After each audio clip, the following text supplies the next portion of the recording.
Assalamu alaikum wa rahmatullahi wa barakatuhu. Hürmetli görürmenler, Din ve Hayat namlı sohbet programımızdaki nöbetlik sanıda ümmetçilik ve vatanperverlik degan tema to'xtalamiz. Ben programın riyasatçisi Abul Qasim Ahmedi. Bugünkü programımızdan iz mehmini Şarkı Türkistan Ulumalar Birligi Tadqiqat bilimining mudiri Ustaz Muhammed Yusuf Qarajim boludu. Qarajim programımıza hoş geldin. Rahmet, Allah razı olsun. Bugünkü temamiz biraz sözgür tema. Nurgulgan qarindaşlarımız oltuğan qopqan soruludu ama şu ümmetçilik bilen vatanperverlikni aralashtirib bir-birimizni qilib mehna tushundiganlarni tushuntiryapmiz.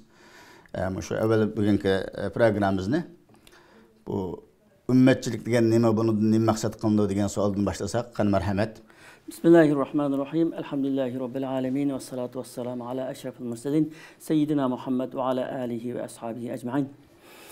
Ümmetçilik degan ayeti çoğun bir tema asıl degandek hem sezgür tema. Ümmetçilik yani her bir Müslümanның İslam diniga mensup ekanligini ve muşu dinning bir a'zosi ekanligini o'zi his qilib, o'zi bilib, shu nima kerak bo'lsa shuni qilishi deganlikda ummatga mensup bo'lishi, o'zining mensupliklarini ifodalash hamda. Endi ummat degan Muhammad sallallohu alayhi vasallamninki ummati ve İslam diniga mensup bo'lgan musulmonlarning ko'zdidir. Ya'ni ummatchilik aqida, shariat ve fikir muşunda bir qancha birlik ichida qurilgan bir birlikning ustiga qurilgan bir cho'ng bir birlikda hamda bu. Şuna Müslümanlar Birligi. Müslümanlar Birligi degandek cho'ng bir tema hamda. Ama ummatchilik nayta yaxshi bir gap. Har qanday bir musulmon, har qanday bir mu'min ummatchi bo'lish kerak. Ummatchi hamda o shu ummatga, islom ummatiga haqiqiy mansub bo'lish kerak. Eg'izligini emas, amaliyotida. Bütün shu puli bilan, aqli bilan, iqtidori bilan, aqidasi bilan, ibadetleri bilan, yürüştürüşü bilan, hammasi bilan İslamga o'zining mensup ekanligini, İslamning cho'ng oilasining bir a'zosi ekanligini o'zi har vaqtda namoyon qilib turish va shuningki nima kerak bo'lsa shuni qilish. Endi bu yerda ummatchilik degan shunda yaxshi bir chiroyli bir so'z hamda. Ammo nurg'un kishilar buni ayriyanmay o'zini unutgan holda ummatchilik bo'lish munda deydi hamda. Bu har qanday bir maşinlarni so'raydigan nayt kuchli to'shinlar var. Shu to'shinlar hamda shu kuchli nima qilingan ag'amcha, kuchli shu yasalgan, ashunda egilgan, ashunda ag'amchilardan tarkib tepib, yo'g'on bir to'shinlar hamma narsa so'rayalaydi. Masalan bir jamiyatda nayt yaxshi o'qigan, nayt iqtidorli, shundoq iqtidorli yetishgan bolalarni tayyor qilish kerak bir jamiyatda desa, bu jamiyatdagi vazifaning hammasi oilalarga tushadi. Har bir oila o'zining bolasini ko'ngil bilib, shunda o'qitib, shunda yetishtirsa, bu jamiyatda shunda bola yetishtiradi. Ammo oilalar o'zini unutgan holda tamam umum uchun qilmayman deb bunda kessa, o'zini unutgan holda bu ojiz bo'lib qolib xizmat ko'rsatmaydi. O'tganda bu vatanda bir psixolog bunda deydi va xalq uchun xizmat qilish desa, nima degan gapki desam, xalq uchun xizmat qilish degan avval o'zimga xizmat qilishgan. Chunki men bu shu xalqning ichida bir xalqkan bu deydi. Shunga o'xshashli gapda bu ummatchilik deganda avval sen o'zing kuchli bo'lsa, birinchi o'zingni hammadan yaxshi ko'rsan, o'zingning vatanini, o'zingning qavmini, o'zingning tilda gap qilgan musulmonlarni, o'zingninki nimasini, ya'ni seninki jamoatingni, o'zingning odamlarini hammadan yaxshi ko'rsa, undan keyin shu navbat bo'yicha yaqindan boshlab yiroqgacha hammasini yaxshi ko'rsa, qilishga tegishli ishni avval o'zimizga qilamiz, o'zimizniki qilamiz. Masalan, odatda biz sadiqani başqa yiroqdagilarga bersa bir sadiqning savobi shundami? O'zingning yaqin tuqqanlarga, aile efratlarına yani ballarına emas, yakın tuqqanlarına, yakındagilaringga bersang, masalan, hem sil rahimning, ya tuqqanchilikning ulug'anligining hem sadaqaning sabab bo'ldi. Uningda boshqa payg'ambar sallallohu alayhi vasallamga masalan Alloh taolaning kelgan vahiyladimi va umur ahlaka bis salat va salat deganda masalan namoz avval sen shu ahlingni namozga buyrug'in, sen uningda mustahkam bo'l. Ya'ni ailangda başlayın maaşını. Vahiyni nima qilishdimi? E'lon qilishdimi? Va anzir ashiyatakal aqrabin. Avval yaqin tuqqanlarni ogohlantirgin, uningdan boshqalarga boshlig'in. Demak, hamma ishni o'zingdan boshla qilgan. Endi bu o'zingni faqat tashlab etib, Üzerine vatanını taşlatıp, üzerine halkını taşlatıp, üzerine derdini, üzerine davasını fakat taşlatıp, ama umumның işe kirişmende bunda kılsan hem de körünüşten ait çıraylık bir iş, ama sen uçakta üzerine aciz olgan diken, hessi koşalmay kalkan gaptan. Şuna biz ummetçilikni ait hürmetleyimiz, ummetçilik her kanda bir Müslüman buluş gerek, her kanda bir Müslüman ummetçi buluş gerek, ama en avval üzünü kuşlandırış gerek, bütün energiyanın asasını üzgü bağışlaş gerek, üzgü bağışlap onun aşkatını andın. Ummetke bağışlaydı da. Aslında bu kadar güçlü buldu da o. Şunun koşu yani bazı bir Türk'üm kişiler nahit alaka ummetçilik ne dese yaman kurulgan. Oğlum Avrupa'da yaşavatkan bazı karandaşlarımızın inkastırını kırmızı o bu ummetçiyken o bu da. Bütün dünyada zaten sen üzerine yaşavatkan Avrupa birlik var. Şunun koşu bir nurgulgayada bir birlik var. Demek ummetçi degen bir İslam birliği, İslam dünyasının birliği degendek bir mezmun endi. Sen üzerine yaşavatkan yerinde birlik bağ onu itiraf kılsa İslam birliğini, ümmetçilikini inkar kılsan olmaydı ama abay degendek İslam ümmetinin suistimal kıldıgan, hata, düşünce bir koyduğun ümmetçilik dep üzününki kaziyesini, üzünün vatanını, bütün Müslümanlar korktuk kaldığını unutup gidip üzüne İslam ümmeti dep lakin de ayak etiş. Bu bir tüzük mesele oluşu mümkün. Şu ummetçilik davası bilen aynı suistimal kılıngan ve ummetçilik davasından şu ummetçilikin hakkını vermek tətür iş kılganlık için şu sözünü hata düşünüp kalgan buluş mümkün. Mesela bizdeki muhabbet degen sözüne fakat yaman iş kıldıganlarını işletip günep kılıp hakiki muhabbet degen işini işletişinin kişilerle hicillap kalgan tekbir. İşte muhabbet degen asli güzel iş, icabi iş, muhim iş. Ama bazılarının hata işletkini bilen bu yaman söz bulup kalmaydı o. Onda dinimiz vatanperverlikке qanday qaraydi? Vatanperverlik meselesi bu nazik mesele. Bugün kunda vatanperver degandagi ba'zi kafir davlatlarning vatanperverlikni maqsad qilib qilishi mumkin. Biz o'zimizningki Uyg'ur musulmon bo'lish sifatimiz bilan bizningki vatanperverlikimiz qanday bo'lishi kerak? Bunda islomga biz tikildi. Hayali bormi bu vaqtda bir Hem de vatanperverlik düşüncesi İslam'da nait, inik. Vatanperverlik her bir Müslümanda buluş kılışlık İslami dini zürüretlerinin birisi. Hem de bir yerde bir Müslüman için, bir mümin, Allah'a imanı var, ahirette imanı var, Muhammed sallallahu aleyhi ve sellem'e imanı var, Kur'an-ı Kerim'e imanı var, bir mümin için, şu müminin vatani, İslam diyarının bir partisi, o mümin yüzü, şu İslam ümmetinin bir azası, anda bu müminin davası, vatan davası olsun, ya ki halkının davası olsun, bu hakiki İslam'da talep kılınan bir dava oldu. Nimişka dese, bu vatan boğanda Allah Teala buyurgan farzlarning hammani qilg'il buldu.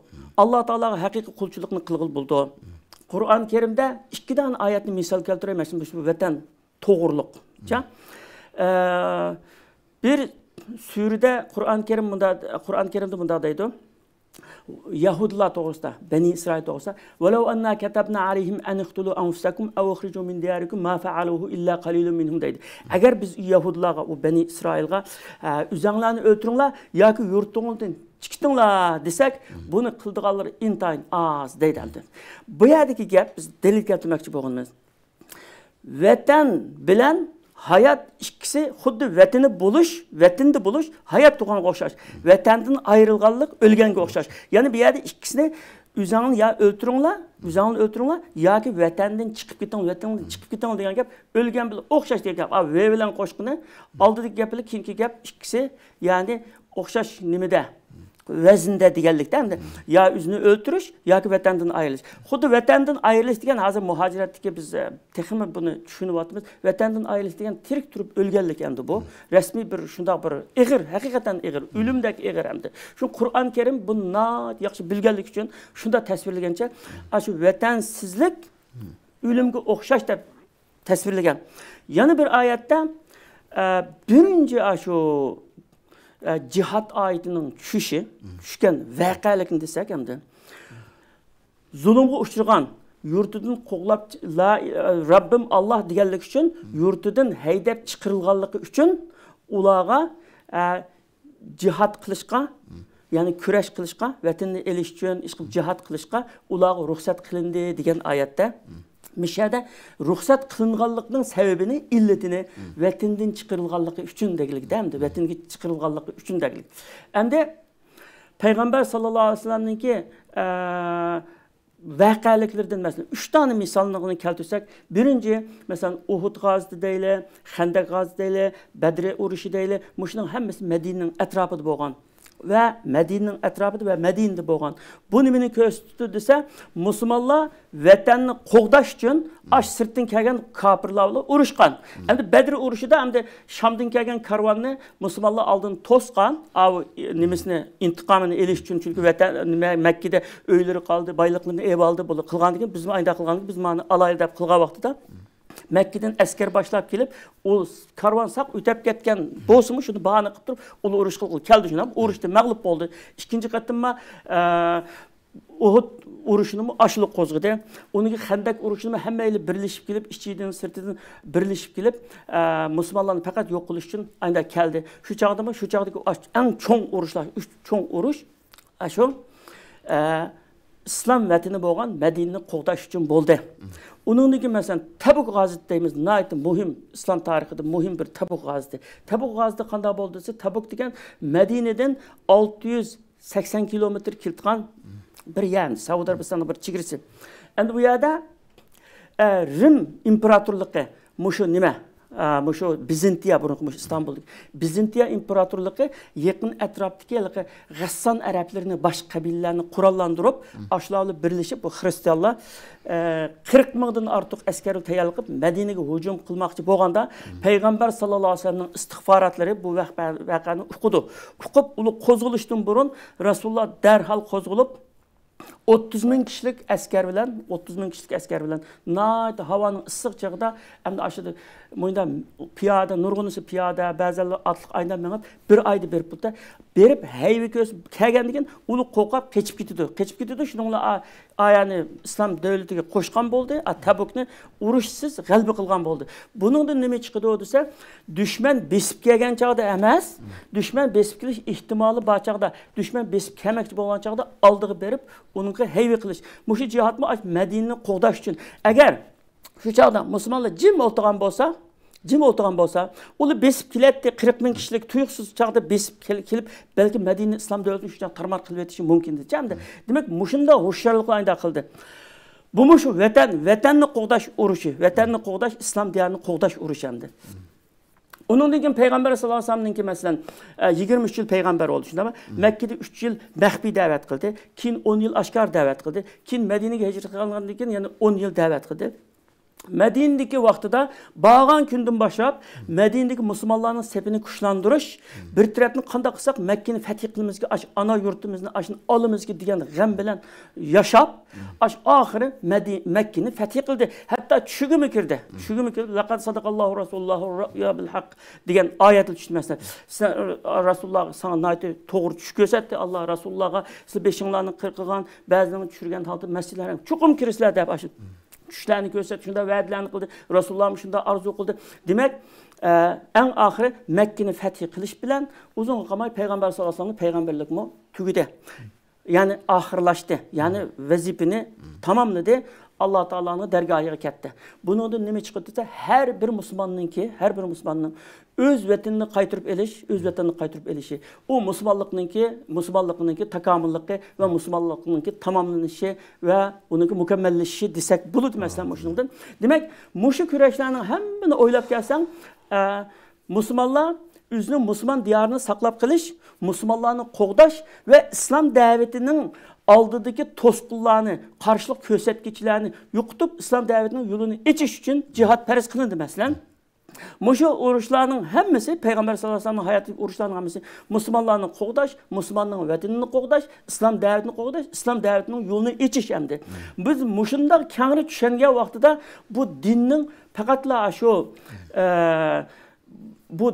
İslam'ın Müslümanlarını üzünün mensuplarını qoğdaş, üzünün mensuplarınınki yer ziminlerini qoğdaş, aşınınca birinci ulap çağırtqanlığını bunun düşüneleyimiz. En zürür, Müslümanlıqның en zürürlüdür. Mesela bizde cihat periz deyimiz.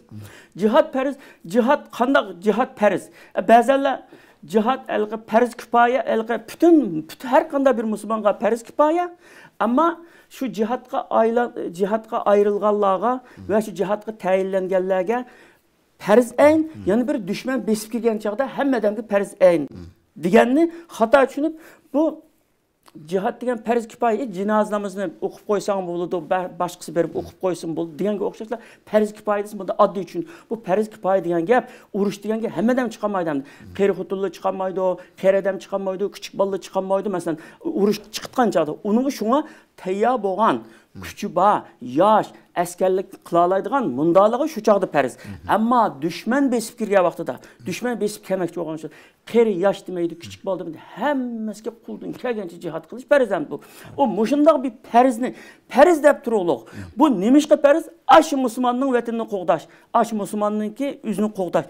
Yani bir Müslüman üçün Müslümanın aşı vatanı muqaddas, Müslümanın üzümü muqaddas. Hem de anda olgan degen bu vatanni qo'g'dash aşı cihatning eng muhim sebeplerden, şeriatning maqsadlaridan biri desek bo'ldi hamda. Yani onun üstüne ilave kılsak bu Allah Teala insanı vatanını süyüş, üzerindeki Müslüman uruk tuqqan qo'yim qarindashini süyüş tabiiyat bilan yaratganken. Elbette her qanday bir insan o'zining tug'ilib o'sgan yurtini yaxshi ko'radi, suydi. Hatta şu Peygamber Aleyhisselatü Vesselam Mekke'den demege çıkka vaxtida eğer qo'ymang meni chiqarib o'tmagan bo'lsa, men bu yerdan chiqmagan bo'lardim deb Mekke qarab ko'z yosh qilganligi bayon qilindi. Demek ki insanınki o'zininki tug'ilgan yurtini ko'rishni islom cheklamaydi, balkim o'zininki tug'ilgan yurtini hinda taraqqiy qildirishga Allah inson yaratishdagi maqsadmi shu yer yuzini taraqqiy qildirish, kelimetullah yel uliyan üstün qilish, islomiy yurtingni, vatanlaringni süyüş, qo'g'dash, buni haliqi tarmani tushunib qolganda jiq. İslam hem bu reallik dinide haliqi şuar emas, haliqi bunda kasik emas, şuar emas, quruq arzu emas, amaliy reallik. Şuna bu insanın aşı tabiiyatiga, tug'ilishidagi fitratiga shuni rioya qildi. Masalan, ailedeki er ayağının oturuşdagi muhabbet deymiz, insanın o'zining ailesiga bo'lgan haliqi muhabbeti amroqligi deymiz.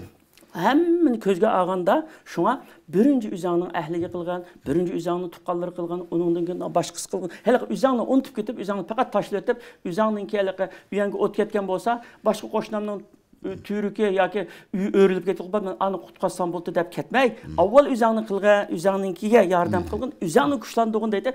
Bu fitratga tamoman münasip endi. Endi bir vatanninki siz dedilar masalan, bu vatan sevgisini Allah Teala insanın kalbiga selayotgan bir tabiiy bir fitrat, tabiiy bir sevgi, xuddi ashtamoqqa ehtiyoj bo'lgan o'xshash, vatanga ashunday tabiiy bir ehtiyoj endi bu. Endi buni bu vatanning ko'nglingda nati bak sevgining markazi bo'lishi uchun u vatanning nati bir go'zal, nati bak yaxshi munda bo'lib ketishning hech qanday shart emas. Masalan, Makkani shu vaqtida hech kim unmayotgan bir vadiydi uçağda. Uçağda dünyanın hem yerinin andan neslimi kemetti. Kembağalçılık, petrolüm yok. Hiçimiz yoktu. Lekin Rasulullah sallallahu aleyhi ve sellem özü tuğulğa yeri boğanlık için şu Mekke'den çıktıktan tarafında Mekke senin kavmin çıkarmagan bolsun menden, mecbur olmagan bolsun ben herkes çıkartmaydım degende Süleyman Aleyhisselam'ın bir kıssası var. Süleyman Aleyhisselam höpöpne bütün canlıklarının tilini biletti ki aynen demineki kuşlarınki. Höpöpni sen bir izlep çıraylık bir vatanni, abdan bir vatanni nima qilib kelgin, bir yani biz aşağı berib yerlashamiz bo'lmasa degandan höpöp berib men tepib keldim deb keldim. Maqul deb kelsa bir sesiq burayotgan bir sazliq ekanda bu. Vay biz sen çıraylık abdan yer deytding, mishami desa, men tug'ilib o'sgan yerim mishadi, shu menga çıraylık ko'randi deydi. U xatolashgan gap emas, xato emas uningcha. Vatan ashunda demak, mushundaq bir fitratni Allah qalbimizga o'zi sep turib, Allah Taala buningga zid kanun çıkamaydı herkes. Muşunu maslaşıdığan, muşunu kollaydıgan, muşunu güçlendirgan kanun çıkarılır Allah Teala. Lekin bizden düşünüşümüzde mesele bulağılık hamdı. Nurgulgan ulamalar vatan sevgisi bo'lmagan, o'zininki qavm jamoatini suymaydigan odamninki aqlida va yoki onun adamning bir ajizlik bor degan. Mukammal bir yetishgan inson bo'lmaydi. Haqiqiy bir yetishgan inson o'zining yaratgan Rabbini suydi, o'zining ota-onasini suydi, tug'ilgan yurtini suydi. Bu birini bir-biriga qarshilashtirmaydi. Bu munosabat bilan eng oxirgi savolimiz bu ummatchilik bilan vatanparvarlik o'tirisida bir zidlik bormi? Ba'zilar zidlik vatgadek bir tushunadi ekan, buni bir ochiq bashariylar o'tgan bo'lsa. Buni hech qanday zidlik yo'q. Asli biz o'zimiz zid tushunib olaylik. Miyat bir ikki dona qiltaq bor. Bu ikki dona qiltaqni birlari yoki maqsadlik, akillik yoki biz xato tushunib qolaylik. Alloh o'zi bildi. Birinchi qiltaq ummatchilik o'zingni unutib, üzerine unutup kanda boğan halet olsun, nim olsun, üzerine unutup umumga kelişin kerek deydi. Anda degene hem de üzerine uygu ot ketken bolsa mı, otunu taşlap kap, qoşnağınınki uyunun temi örülüp ketken bolsa, şu temini üleş için aşağı ketken digerleken. Bu mantıkı mı doğru emas, Allah'ın şeriatı mı doğru emas. Çünkü üzen bolsan, üzen kuşluk bolsan, başkalarına mı yardım kılarsın? Addisi aeroplanga çıkkanda, aeroplanda otuğa vaxtıda hele ma'u taqıp atqan mına maskeni, hele vaqa yüz bergen taqan dep tushundirdi ya. Tushundirib şu birinci bulap üzünüz taqan, onunki kichik balığınızga taqan dep ko'rsatdi. Nimishqa deganda, üzen kuşluk bolsan, üzen salamat bolsan, onu qo'g'day olaysan. Üzen salamat bo'lmasang, onu qo'g'day olmaysan. Shuni o'xshashlik gap. Sen üzen kuşluk bo'lishing kerak. Üzengi bütün shu yatırımni, yani bütün shu mablag'ni ve nimeni üzerindeki üzen üçü yatkızışın gerek. Üzen kuşluk bolganda, kuşluk bir əza olursan, seninki paydan olur da. Aşında bir gapimdi. Şuna bu ikisi birisi zitke beydi o. Muşunu hata düşünüp birinci kıltakta şu sen üzerine unuttun, umumga üzerine atqın degan. Bu qanday oldu desem, işilmegen naati hili bilen kılıngan bir qancha ağamchini akelip to'shin qilman deb mashinaga chaqirib parasida üzüp ketgandek bir gapimdi bu. Çünkü hech qaysi kuchliq emas aning. Ama onun aksicha har bir ağamchi naati yaxshi to'qilgan, qattiq ishilgan, shunda kuchliq bo'lsa, bir qancha 10 necha ağamchini bog'lab turib, hatto poyezdnimi, mashinani so'rab ketgan tushunaman. Kuchliq bo'lishing kerak endi. Manga zid keldi. İkinci qiltaq nima desa Payg'ambar sollallohu bir ikki dona hadis var. Birisi men da'a ila asabiyya ev qatala asabiyya ila asabiyya mata alal cahiliye degan hadisda ham da meytatal cahiliye deydi. O degani ham da bu hadisni nuqul adam zayıf, aciz deydi. Aciz deydi. Tamam, sahih degan taqdirdimi? Bu yerdagi hamiya oyatda kelgan hamiya degan gap. Hamiya degan gapni Kur'an-ı Kerim'de hamiyetel cahiliyeti dep sürü fethide tushundirilgan. Cahiliyetning mutaassibligi de, cahiliyetning mutaassibligi degan cahiliyetga qaytsak, bunga kufrlik vaqtimizga qaytsak deyotgan bir arzu. Yana bir hadis, yani sahih hadis ma İmam Buxoriy, İmam Muslim rivoyat qilgan hadis. Birisi sahabelardan birisi Rasululloh sollallohu alayhi vasallamdan so'raydi. Bir adam urushidu va huwa yuqatilu shijoatan واحد يقاتل حمية واحد يقاتل رياء الناس أيهما في سبيل الله deydi. Birisi üzünün küçüğünü göstermek için uğraşıyor. Birisi burunki üzünün cahiliyet, üzününki şu mutaassiblik kılıp, üzününki kavmiga mutaassiblik kılıp uğraşıyor. Cahiliyetini kılıp.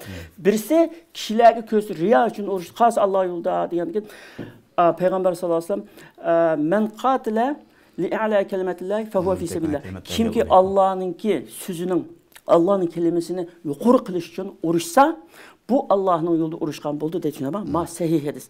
Endi bir yerde birinci hamiye deganni mush bazı mollamlarmı, mush Arapça şerhiliga qarasak, hamiye deganni üzününki milletiga, üzünün vatini üçün uğraşış deb xata tabirlaylik bunu.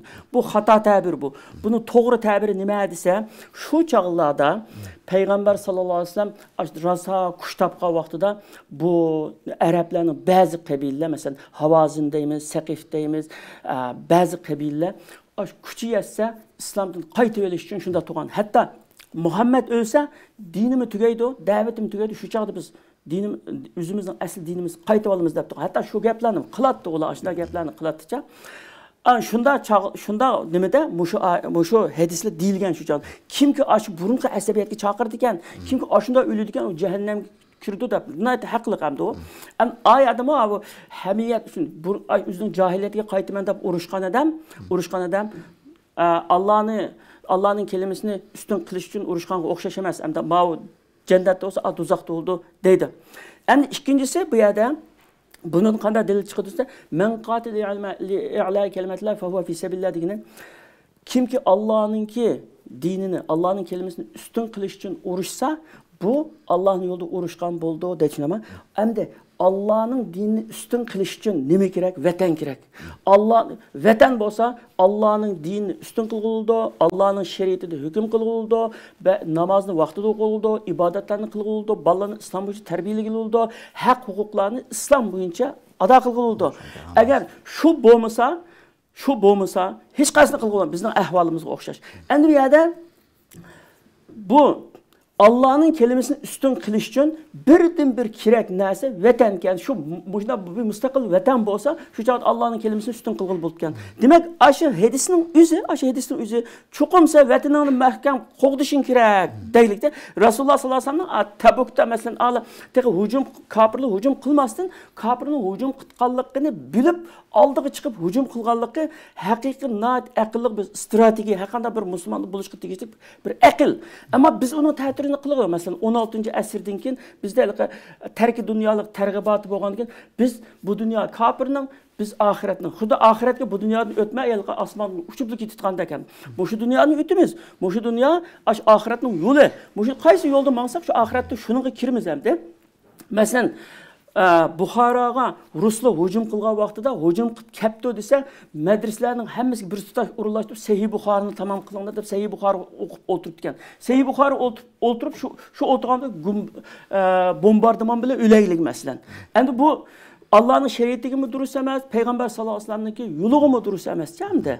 Yoluğu mu durus emas? Şuna biz dinni toğru düşünüş gerek. Eğer dinni toğru düşünsek bizni muş dünyada eziz, kuşluk kılıp yaşatılan bir din bu. Muş dünyada eziz, kuşluk bulup yaşayalsak kıyamette mi Allah Teala'nın dergahıydı mı? Aynı eziz, kuşluk bulduğumuzda Müslümanların her güzellik boynu sangılap durduğun biçar bunda yaşayışını hiç kalmaydı. Mesela bir vakti de Umar ibn Hattab radıyallahu anh'ın zamanında bir adamların da nade ruhu düşkün şunda kaçandan beri bizning dinimizni o'ltirdingizlar. Beshingni ko'tarib adamdan yuringlar bunda deb aytadi degancha. Musulmon degan izzati bilan, kuchi bilan ayda qilish kerak. Kuchni Xudoyim biz talab qilsak biridir. Sa'y qilsak, Allohga tayansak, Allohga tavakkul qilsak va sababni qo'limizdan bermasak, shu boshqalarga bergan kuchni bizga biridir. Lekin bu dunyo ishlaydigan dunyo bo'lgandan ishlaganlik kuchli bo'lalik. Biz ishlamay yotgandan keyin kuchli bo'lmoqlar. Bizning oldimizda yana fursat bor kuchli bo'lish uchun. Yana fursat bor. Ishlasak biridir. Alloh taolo va'da qildi. Va allaysa lil insani illa ma sa'a. Bu yerda her qanday insan o'zining tirishgan narsaga erishadi. Mayli kafir inson, musulmon inson, farqi yo'q. İnsan, qanday bir insan tirishgan narsaga erishadi. Biz inson bo'lish sifatimiz bilan birinchi oldi bilan tirishsak, Xudoyim bizga biridir. Ko'p rahmat, Alloh razı olsun. Vaqt munosabati bilan programmamizni bu yerda oxirlashtiramiz. Ko'ngil qo'yib ko'rib berganlar uchun ko'p rahmat. Keyingi sonlarda yana qayta uchrashish umidi bilan har biringlar bilan xo'shlashamiz. Xayr, xush salomat bo'linglar. Vassalomu alaykum va rahmatullohi va barakatuh.